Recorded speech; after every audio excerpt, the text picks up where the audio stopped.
Hi everyone, I'm Jada Burt and this is In My Tracks. You know that feeling when a song comes on and it's so good that it feels like you're frozen in time? Well, that's what this podcast is all about, the songs that stopped me in my tracks. I chat with musicians about their process, challenges, and inspiration. And you discover your new favorite songs.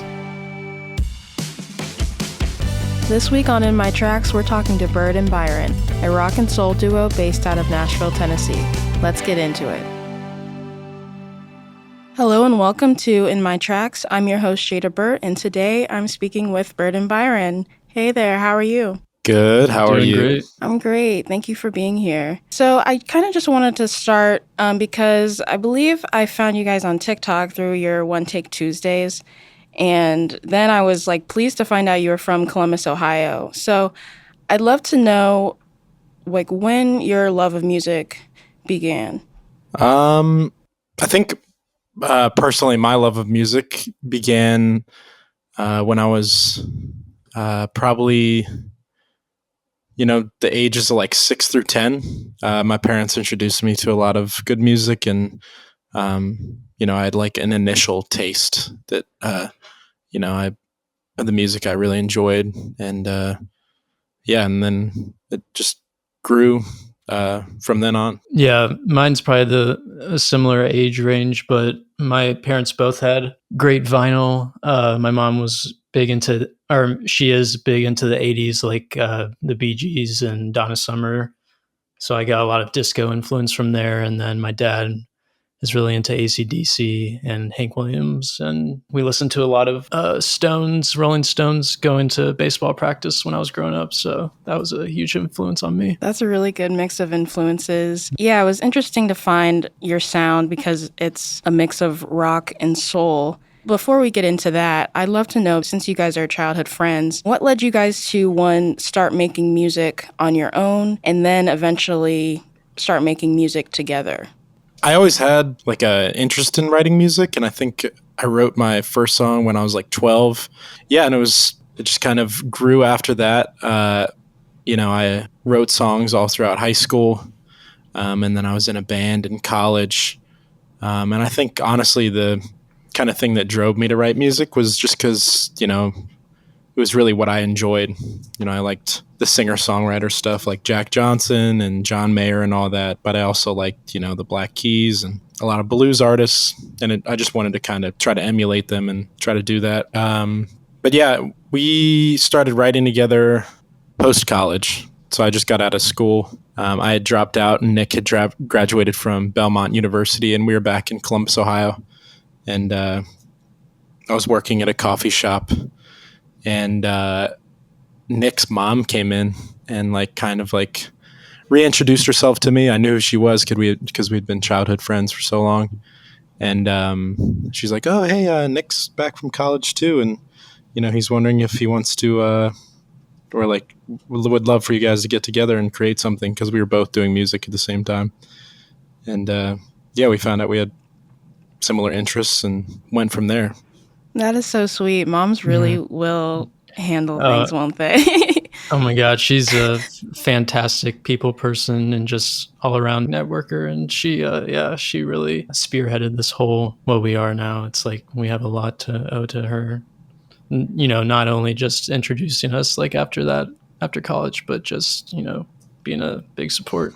Shout out Stephanie. Yes, that is beautiful. I love that. And so your mom connects you two again. You start making music together as a duo. How did you settle on your rock and soul sound? How did that get developed and stuff? Because it's very unique. And while it does pay a tribute to sounds we've heard before, it's still very unique and new. I remember hearing one of your songs and being like, wait a minute, I am pretty well versed in this music. And then I'm like, oh, they're a recent duo. So yeah, I'd love to know how that started. Yeah, I mean, it was that first kind of session that it was more of a hangout that we had after that introduction, and we realized that we had a lot of the same musical influences and interests, and if I remember correctly, our first like cover that I played guitar and Blake sung was a Wings song. Wildlife by the Wildlife, yeah, Wings. Oh, by the Wings. So we bonded really quickly over just great, musicianship and music. And oddly enough, my parents didn't really bring like a lot of that soul influence. That was kind of me finding that on my own through, Blake mentioned the Black Keys. That really opened up our world to older blues and Motown, and just kind of digging into that ourselves. But yeah, kind of meshing those two worlds creates that sound that we have. Yeah, I mean, we both grew up on kind of classic rock. Like, Nick had mentioned that his dad had introduced him to AC/DC, and AC/DC was my first CD that I ever got, High Voltage. And I wore that thing out. But yeah, I mean, I listened to rock all up into high school, and I was in a rock band in college. And then I think in college, I was introduced to Al Green, and then I got into Otis Redding. And then those had always been on like the back burner, just I would listen to great soul music every now and then. And then over the past year, over at Nick's Discovery over it, we like delved more into it and kind of got into a lot more folks and got a lot more interest in it. But I also really like the Alabama Shakes too. And I think kind of Brittany Howard, the lead singer of the Alabama Shakes, her kind of like how she generated into her sound is kind of similar. Kind of like she was in like a Led Zeppelin cover band. But she also liked a lot of the oldies and stuff like that. So yeah, absolutely. It's really cool to see how you're pretty much creating music as you're learning and just continuing to grow. What would you say is your favorite part of the music making process, since you guys are working as a duo with Nick playing guitar and Blake singing? And do you write together or separately? yeah, we write together. Yeah, Nick is a fantastic multi-instrumentalist. And at this point in time, we're kind of like creating beats almost. And then I'll get the opportunity to kind of write upon them. But it's been different all throughout our kind of progression. We're just kind of figuring out what works at the moment. Yeah. The majority of what we're making is like the drums are really setting the tone or the feel like of the rhythmic side of the song, and that kind of inspires the guitar chords and piano and bass, and kind of builds itself from there, which makes our songs very rhythmic and diverse in that sense. So yeah, it's just every day like being able to create something that just comes out of thin air, and it's like it wasn't there before. It's like it's so addicting. It's like come into a session and make something that we never thought we could make, and it's just Yeah, to answer your question, it's like I get a lot of enjoyment about like putting the puzzle together, because sometimes songwriting is like almost like putting a puzzle together. Like you're going to find out pieces that work well with each other and flow within each other. And then, when all the puzzle pieces are put together, then it's like an aha moment. You're like, oh, wow, this makes a lot of sense. And yeah, we've been lucky to experience that a handful of times. And, some of those songs are out and some of them aren't, but we get a kick out of that. Absolutely. It is beautiful to go into a session and then you end up with something unlike anything you've ever heard and something new. I hear songwriters talk about this a lot, how they learn something new from their songs. What have you two been learning about yourselves individually and as friends and as business partners as you've been on this journey? I mean, you've already released an album, so I'd love to know where you are with that. Yeah. I think like putting it all together, I think for me, I guess personally, I like to be kind of hard on myself and like a bit of a perfectionist. And I'm learning not to do that anymore, like trying to unlearn that. And it's kind of helping the flow of creativity come a little better. I'm not like, let's say Nick and I were going into a session and I have to write a verse or something, I'm trying to escape the thoughts of me being like, this has to be the best thing ever. Like this has to be, and I'm just kind of just letting it come forward, and it's ending up becoming more honest, and I'm not trying as hard as I thought I had to, It's just like I'm kind of just, if there's like a wave, like I'm in the wave rather than like on top of it or like sinking below it. Yeah, I agree with that. And like the thing that I've come to love about, discovering more and more soul music and soul artists is that, the aspect of the little mistakes make the song unique. And we are figuring that out ourselves, is like, it doesn't have to, be perfect, or it doesn't have to follow a certain formula that, might be popular right now. It's, the song's great, it's written very well, then it's going to show, it's going to shine through no matter what, but it's like not being too hard on ourselves and just feeling that initial spark throughout the song is super important. Definitely. It's great to hear that. It sounds like you guys have developed this way of giving yourselves grace. It definitely comes through in the music because, yeah, it's totally true that those mistakes end up making songs. So you're on this journey. You've released your debut album. You've been on multiple tours now. How has your love of music changed now that you are actually in this, like pursuing it professionally?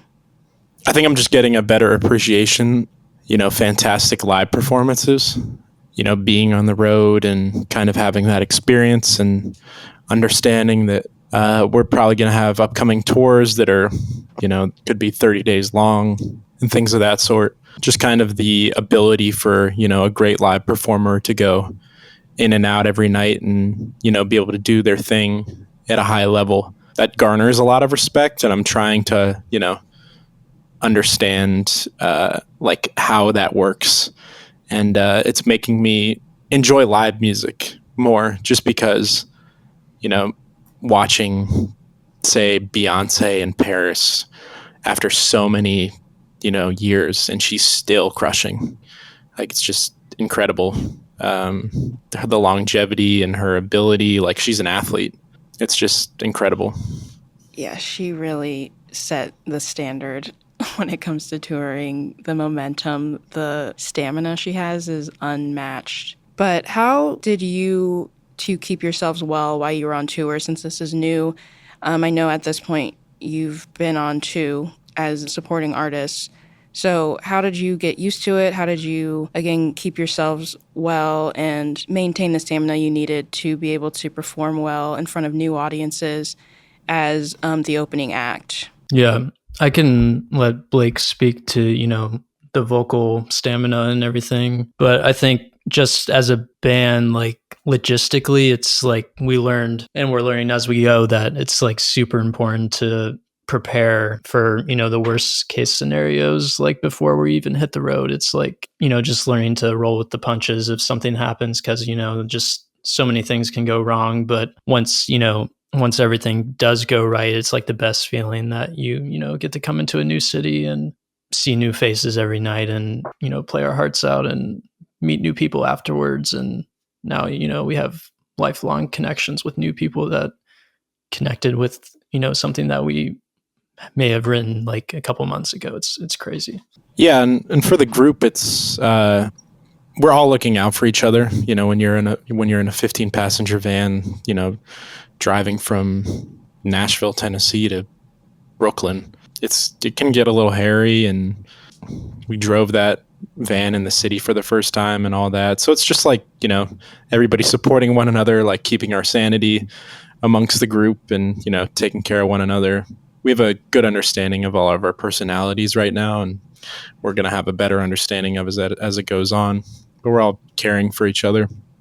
Personally, like vocal stamina, like the big thing for me was just like not moving a bunch. Like while I'm on stage, like sometimes I like to dance my ass off, and I just got to like chill out.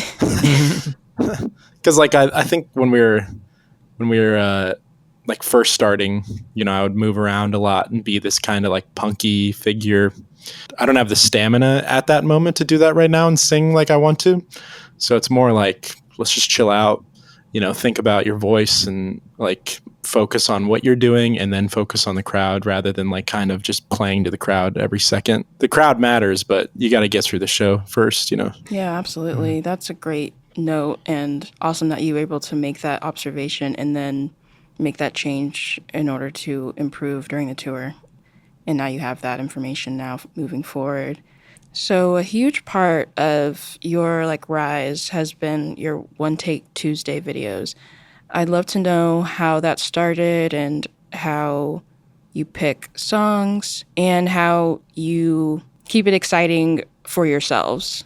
So we were living in Los Angeles actually right up until the pandemic. So it was like 6 months out there, and then it was March of 2020, and COVID happened, and we were kind of, I mean, as everyone was, freaking out. So we moved back to our hometown of Columbus and set up shop in my bedroom, my childhood bedroom, actually, and trying to figure out a way to continue making music and reaching people and what options we had to do that. And we kind of stumbled upon these, semi-live performances where we can produce new tracks each week, but then have a fresh performance over top of them. And, and people would get to see us perform these at the same time. And it really clicked. And then, it leads to, a lot of these one takes are the originals end up, being new releases or on our albums or, something like that. But it's just an opportunity for us to stay fresh, but also stay connected with our fan base at the same time. Yeah. And we, to keep it fresh for us, there was a recent generation, I guess it's eras now, because we're in volume 127. So right around the time when we hit 100, we started doing soul covers of popular songs, and we had a couple of them catch some traction and stuff like that and garner some attention from people. It's gone through many iterations, and it's going to keep changing. The eventual plan is to kind of upscale and, probably, let other people join in on the fun. There's some, it could be TRL or something, like NPR Tiny Desk TRL kind of thing, but that's in time. So, but yeah, I can see that becoming something eventually. But yeah, it'll just keep growing and changing, and yeah, we just keep it interesting by always switching up, having fun with it. It's definitely exciting to see as a listener.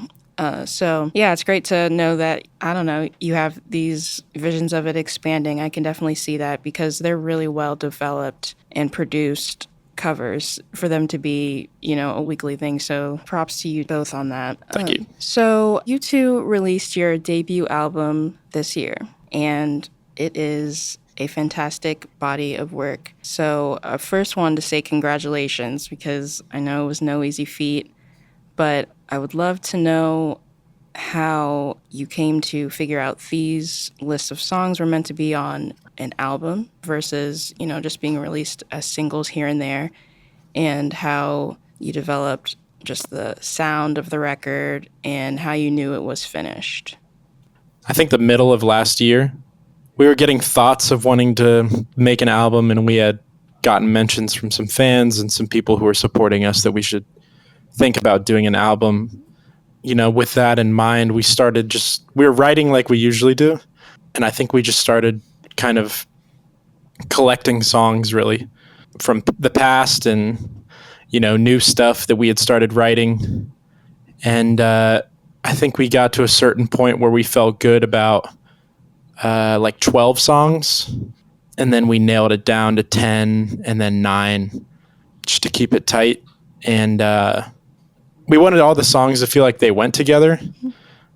I think they did. Mm-hmm. In my mind, it's kind of like a breakup album, maybe. Mm-hmm. Yeah, I agree.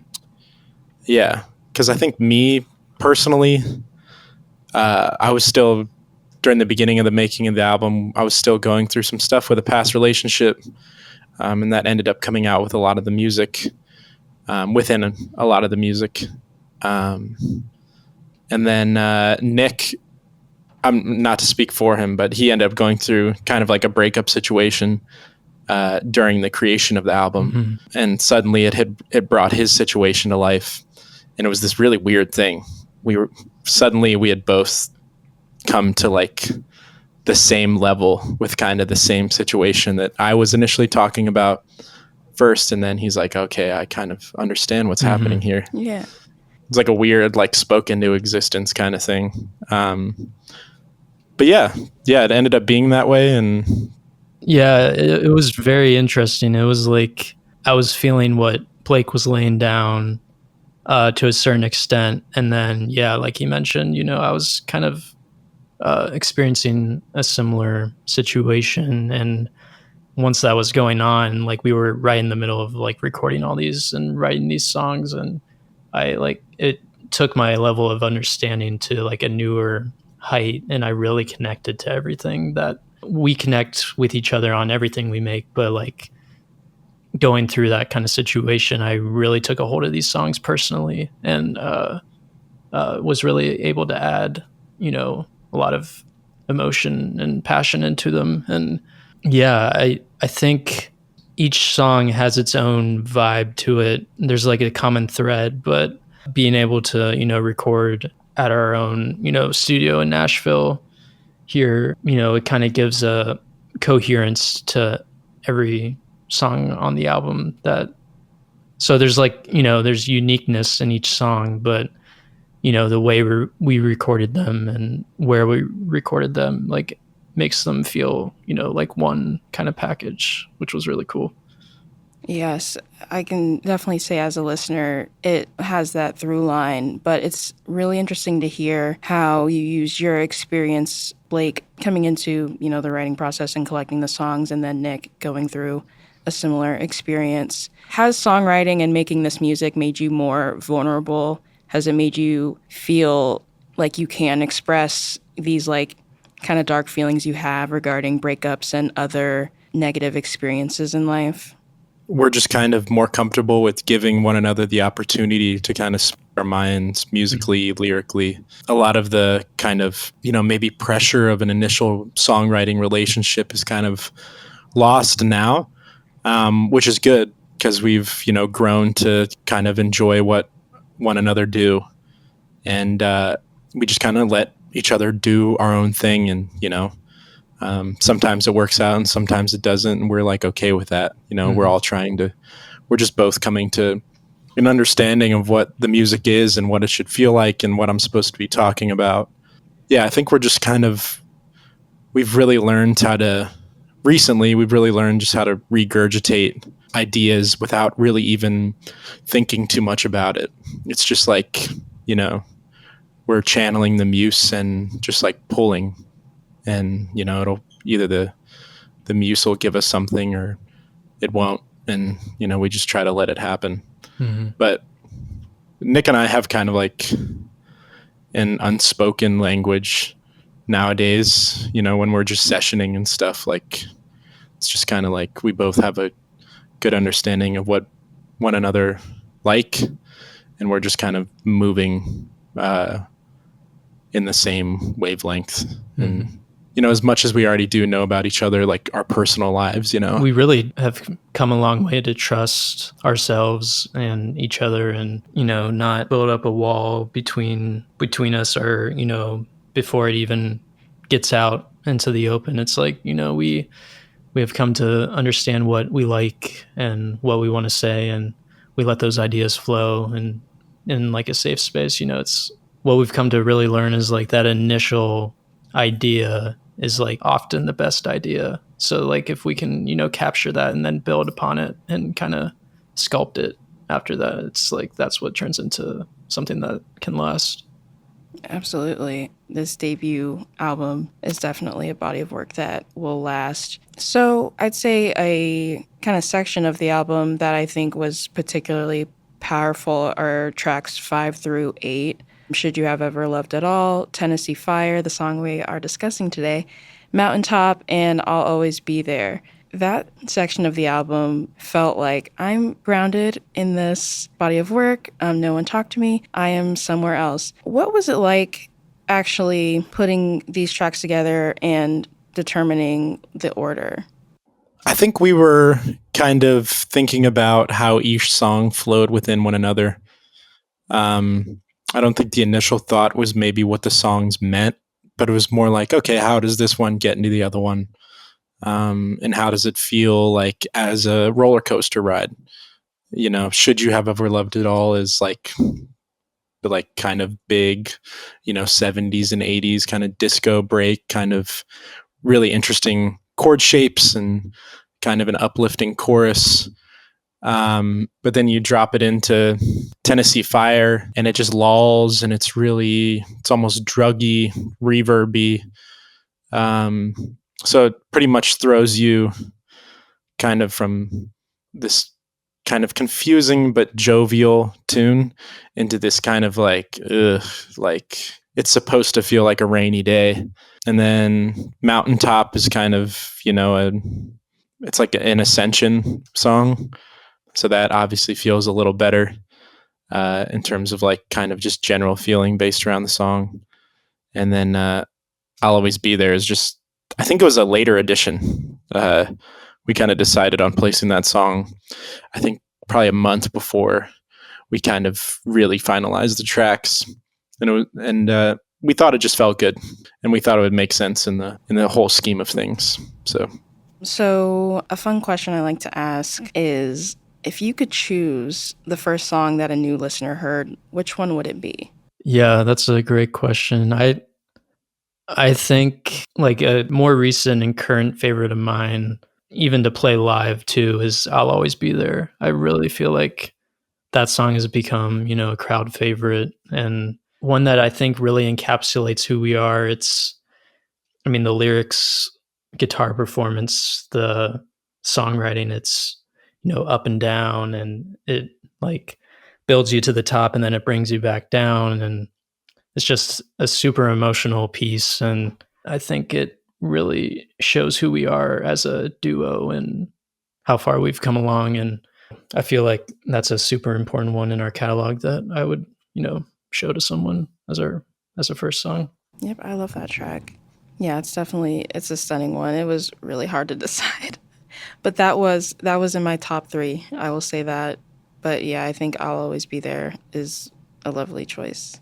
Yeah, going into a live sense, yeah, that is favorite of mine right now to perform live, because a little preachy, and I feel like I can, me personally, I can step out and kind of talk to people, and I enjoy doing that because you're making, the direct connection to folks and not like singing at them, But yeah, I remember when we first wrote that too, it just felt so good. Mm-hmm. And now it's like going through, its stage right now where we're just like really enjoying it. It's also like doing well on SoundCloud. Yeah. Just kind of wild. Which, so for us on a business side, is a good sign that, it'll have success in the near future on just streaming platforms and stuff like that. Which is good because that kind of reaffirms that initial feeling for us. It felt good to us. Oh, okay. This makes sense to everybody else too. Mm-hmm. So it's always nice to be reassured of that. Hey everyone, I hope you're enjoying the conversation with Bird and Byron so far. This is the song that stopped me in my tracks. Here's Tennessee Fire by Bird and Byron. Someone will stick on your mind for years at a time. They may break your heart, but you'll never be apart. They'll be behind it.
Okay, so I chose your song Tennessee Fire. It was a standout to me on your album, but as I said before, it was a very tough decision. I had 3 songs. It took me forever to reach out because I was like, I don't know which one I'm going to choose. So it ended up being Tennessee Fire. I would love to know what inspired you to write this song. We'd both gotten into a band called Acetone. Nick showed me Acetone, and we both had a month or two where we were really obsessed with them. And this was probably like a year ago, or maybe a year or two ago.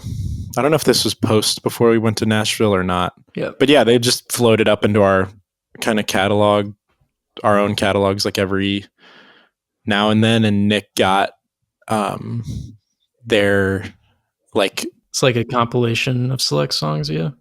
yeah, on vinyl. Mm-hmm.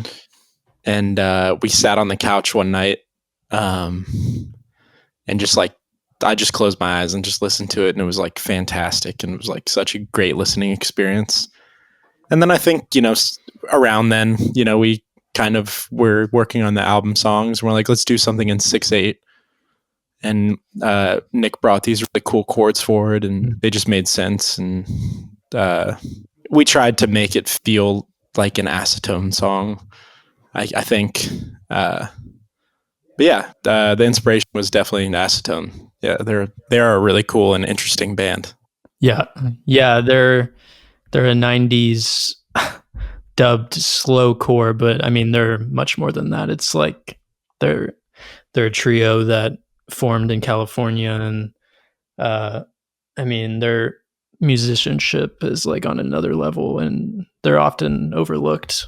But yeah, huge inspiration for us during the album creation. And yeah, I was re-listening to this song in preparation of this podcast, and it's interesting. It's the form of the song is like unlike a lot of our songs. It's verse, chorus, then it goes into a big solo, like a long drawn out solo back into a chorus, and then in like a long outro kind of thing that kind of dies out, which is really cool. It's very guitar focused throughout, and you can hear like one guitar playing slide and talking to the lead guitar, and it's like they're talking back and forth, and it feels like a burn, like Blake mentioned. It's even the drums that we've found for it fit perfect because the snare has kind of like a crackle to it, so it all kind of fit together. Yeah, I think when we were writing it too, I think it in terms of the verse and stuff, that first verse said exactly what it needed to say. Mm-hmm. And then we really didn't have to say anything else. The chorus was just there. I feel like if you would have elaborated about like, a touchy issue of kind of like a breakup or whatever, it might have gone too far. I think we like kept it where it was supposed to be. It's really cool to hear that you like this song was birthed from, a love or admiration of another band. And then you also picked 6/8. You're doing something different than 4/4, and then the occasional 3/4. I will say the guitar solo was absolutely a standout. Is that something that is off the cuff, like when you're, recording that first demo, or did you kind of think because you said everything you needed to say in the first verse, I'm going to solo on this song? Yeah, I think it just came naturally. It just felt like we hit the top of that chorus, and then it kind of, fell out, and that initial guitar introduction of the solo, it's like speaking. It's like, letting you know that this is a whole new section of the song, and it's like it's taking over. It's like, I don't know, and writing the solo too, I didn't feel like I needed to go crazy on it, but like it was more of a feeling rather than like a technical kind of solo. And it was really fun to write to. And I think, I can't remember if it was like all one take of an idea or if we pieced it together. Yeah, it was like 1 or 2. Yeah, 1 or 2 takes. Yeah. But Yeah. like it just came from the feeling of the song, which is usually the best outcome. Yeah. Nick will just like get to an idea of something and not even really thinking about writing a solo. Like he'll just begin and it'll just be like, oh, that makes a lot of sense there. And then, it just goes on after that. Yeah, the way the solo moved and everything was probably, the idea was hashed out on that first try, and I think he got it like on his second try or something, or it could have been the first. I don't know. It was good though. It is crazy to hear that it was recorded in either one or two takes. That sounds like you both have a really good understanding of when to let a song be. If you can recall, like, how did you know exactly like when the song was finished? Because I'm assuming you're going in and making adjustments after you're recording these takes and making decisions, because, two takes is crazy, but it's also really efficient. Yeah, so just to give a little more context into our writing style, we'll kind of demo everything out and, have the initial points of the song, we'll make sure that everything's kind of lined up as it is. And then we'll go into a re-recording phase and everything will be re-recorded. So when we say like first or second take, like the idea was hashed on that first or second take. Okay. It is in some level that, and in some level it isn't. I think when we finished the song, we got to that final chorus and there's like this wild breakout outro where I'm just kind of like yelling and screaming on top of Nick's guitar. And I think we just kind of got to a point where we're just like, it doesn't feel right just ending it on a chorus there. Like, let's like run this to the ground. Mm-hmm. And yeah, that's kind of what it was. Yeah, it kind of felt like it needed to like smolder out. Yes. That's great. Yeah, it's really epic ending and a surprise, on the album when listening to it in full. But I'd love to dig into the lyrics. There's one particular couplet that I think was really powerful, and I'd love to know like how that came to be. So the lines, they'll be behind every door, they'll be dancing on every floor.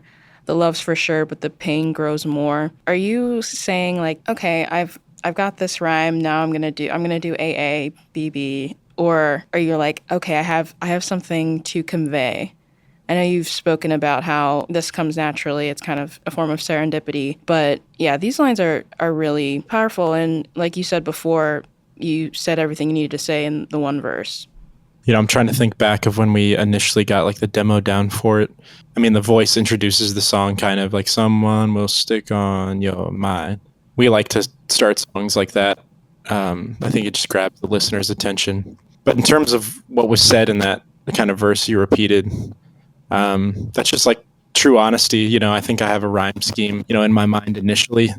And then, we kind of flowed from there. Yeah, it was just kind of a reflection upon longing for someone that you are not in touch with anymore, trying to come to terms with, really not being together in any sense anymore, and hearkening on good times that you had, and they'll be on every floor. Like, say you go to a club and it's like, oh, your girl's on your mind. But that's pretty much what I was saying.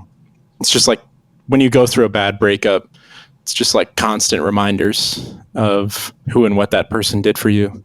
Yeah, it's nice to know some of the meanings, just because I think it's very clear in the chorus. So it's nice to know where some of those feelings came from. But as far as the chorus, how did that come to be? Because, yeah, it's repeated a couple of times and it flows really smoothly. So I'd love to know how you wrote that and settled on it. I think we had an initial idea for what the chorus could be. It had that set fire kind of motif in it. And then, setting fire to love is something that Nick and I haven't heard before. And we thought that was kind of interesting, then kind of portrayed, how I was feeling about the situation, letting the love to the wind and not, dwelling on it. When you set fire to it, it's gone. So, yeah, then just kind of figuring out how it stretched over those bars and just making sure it portrayed the right emotion and everything. So the gang vocals are stacked on that, so it sounds like a lot of me's saying that. Mm-hmm. So we've spoken a lot about how this record has like kind of this through line, this theme of a breakup. What would you say, like based on this song in particular, like what did you learn about yourself while working on this song? I think as, as unfortunate as it was to be going through something, it really impacts your creative process and output like in a interesting way. And like for this album, it really added another level to it. So when, Blake came up with those lines and like the idea for this song, like I think that really did set up, the solo section for me. Like it gave me a certain mindset and like attitude that he, just explained really well. It's like just something that's not there anymore and you can't hold on to, and it's gonna hurt, but you got to find a way to like live with it. And just having that in my mind and the chords and percussion and everything around it at the same time as what Blake was singing about, like it really just gave what that solo needed. And if all of those puzzle pieces aren't together, like it's not gonna be the same thing. Just it all came together in the right way, and really happy with how it turned out. I think for myself, it just gave me kind of the confidence to just be more vulnerable. Because I think some of our initial writings and stuff like that were like, like all is rainbows and butterflies. I think some of our initial stuff was just like that because we were going through such a shitty time in reality where I'm like, okay, like let's try to switch this up on everybody. But yeah, it just gave me the confidence to be more vulnerable. And, I think I'm still figuring out a lot of that in my writing and in our writing, and, being able to connect to people in the right way. Without like, just telling truths about yourself and being open to, letting people know like who you are and what you're going through and stuff like that. But yeah, it just helped me be able to see kind of lyrically stuff differently. And it was just kind of a therapy for me too, just being able to put that stuff on wax. It'll be around forever, but the girl won't. So Yes, it is lovely to hear how you've taken these lyrics and then been able to, Nick, develop the solo that is really a direct reflection of the lyrics in a way that I don't know if another instrument could. And then Blake, becoming more vulnerable and finding a way to actually express yourself in a way that is healthy. How has that transitioned into your like regular life? Because now that you are making music professionally, like that it is work. How do you make sure that you're able to maintain this comfort that you found in being vulnerable in your songwriting, in your day-to-day interactions with other people?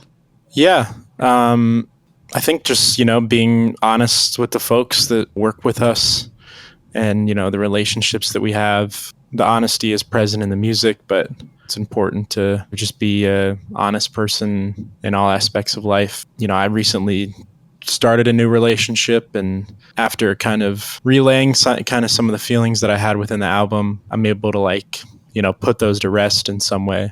They'll really never be to rest. There's always something lingering, but being able to kind of move on from a situation and being able to give all of myself to someone else again. It was weird. I think in February, I went to a engagement party for one of my best friends, and the person that I was recently in a relationship with, that I broke up with, was there, and ended up seeing her. And we were in the middle of the album process, and like that was really the only thing I was thinking about, and ended up seeing her there. And there was some level of reconciliation, and we kind of put everything to rest. Based off a short conversation. And that was healing for me. And then, it was really healing for me to put the album out. So it really changed me in a lot of ways to be able to put the record out, the process and actually having the music out. So yeah, it's just, I'm able to be a better person, I guess. I don't know. I love that. Any growth is good. So that's amazing to see, because that is not an easy situation. In closing, if you could speak to your younger selves who are just starting their careers in music, what would you say? Yeah, it's interesting. It's when I was in college, like starting out, I had like, songwriting classes, and a lot of those first couple weeks that you're there is people telling you that you might want to rethink this if you're having doubts about it, or just, the music industry in general is just really cutthroat and scary. And I mean, in aspects it is, but it's like if you feel compelled to say something that means a lot to you and it's personal to you, then you shouldn't let that get in the way of it. You should find a way to say it and tackle it, and don't give up on it. And because I mean, especially when I was starting out playing guitar and trying to write songs, it's so easy to compare yourself to someone that's had years of practice to do it, and it can be so easy to just give up on yourself that in that way. But it just takes time to learn what you want to say and how you want to say it. And I feel like we've come a long way to figure that out for ourselves, and it's just going to, continue to get better. I would say hold on and chill out. I have a tattoo on my chest that says "Hold On." It's my favorite Alabama Shake song. And the lyric in the song is, didn't think I'd make it past 24 years old or something like that. And I just had a bad time after college, and I was like pretty depressed and all that. But, I'm feeling a lot better now. But that was right around the time when I decided to take music seriously. And I knew, deep down I could do something with it, but I just had to kind of just hold on, literally. So holding on to kind of everything that's happening and, just making sure, you're trying to keep your head straight in this whole thing, because it is nuts. I mean, what we're doing is, pretty crazy. Not like what we've accomplished or anything. I mean, that's cool and all, but just the aspect of, trying to have some level of success in any of this is just like crazy to even think about. So it's just like kind of, just hold on to why you started this, why you enjoy music, why you enjoy making it, and don't forget why you initially started this, And then chill out is just like, I'm hard on myself. So it's like, just let it happen, just chill out, because I go through bouts of like being really hard on myself, and, I'm better off just, being in the flow, working hard, but being in the flow and not getting too down on myself. So, Yeah, those are beautiful reminders. I mean, with Nick, yes, comparison is the thief of joy. And then Blake holding on and chilling out. Yes, that post-college period is really hard. And those are great reminders to give to yourselves. But while it is crazy to go after this dream of being successful musicians, it's even more crazy to like know you can do it and not try to pursue it. So it's a great thing that you guys are staying true to yourselves and continuing this path, because I can only see greatness for you guys. Thank you. Yeah, of course. So what are you excited to promote? You've just released a debut album here in July of 2023. So what else are you excited for? We aligned with UTA in the past few months, and they're an agency that helps out with booking and stuff. So we're very excited to get on the road next year. We don't really know who we're going to be going on the road with or what festivals we're going to play, but we're looking forward to getting out there and kind of experiencing more. But we just finished up recording 4 songs with Russell Zeiker at Welcome to 1979. It's a studio here in Nashville. We did 4 tracks on tape, and they sound amazing so far, and we haven't even started mixing them yet. So we're excited to, start telling people about that and kind of getting the ball rolling on like promotional stuff and kind of figuring out what creative things we need to do to let the people know. Yes, absolutely. Congratulations. And I'm very excited to see you guys on the road and hear your new songs. I know if they're recorded on tape, they're going to sound amazing. You guys do make music that is meant to be recorded on tape. So the last question that I have for you is, where can people find you? Pretty much everywhere. I mean, most discoverable on Instagram, TikTok, and Spotify and Apple Music. And then we also have a YouTube page. At Bird and Byron. All right, awesome. Well, you know where to find them. Listen to their debut album, which is self-titled. Look out for those new songs and see them on the road, because they will be out there. Thank you, Blake and Nick. Thank you so much for being on the show. It was a pleasure speaking with you today. Thank you so much, Jada. Yeah, thanks again. Thank you for listening to In My Tracks. The show was created and produced by me, your host and friend, Jada Burt. And shout out to Play Audio Agency for recording, editing, and producing the show, and for composing the original theme music you are currently jamming out to. Please rate, review, and follow In My Tracks everywhere you listen, including Spotify, where I curate playlists that pair with each episode. Did you hear a song that stopped you in your tracks? Share it with me. DM me on Instagram at InMyTracksPod, because music is meant to be shared. See you next time.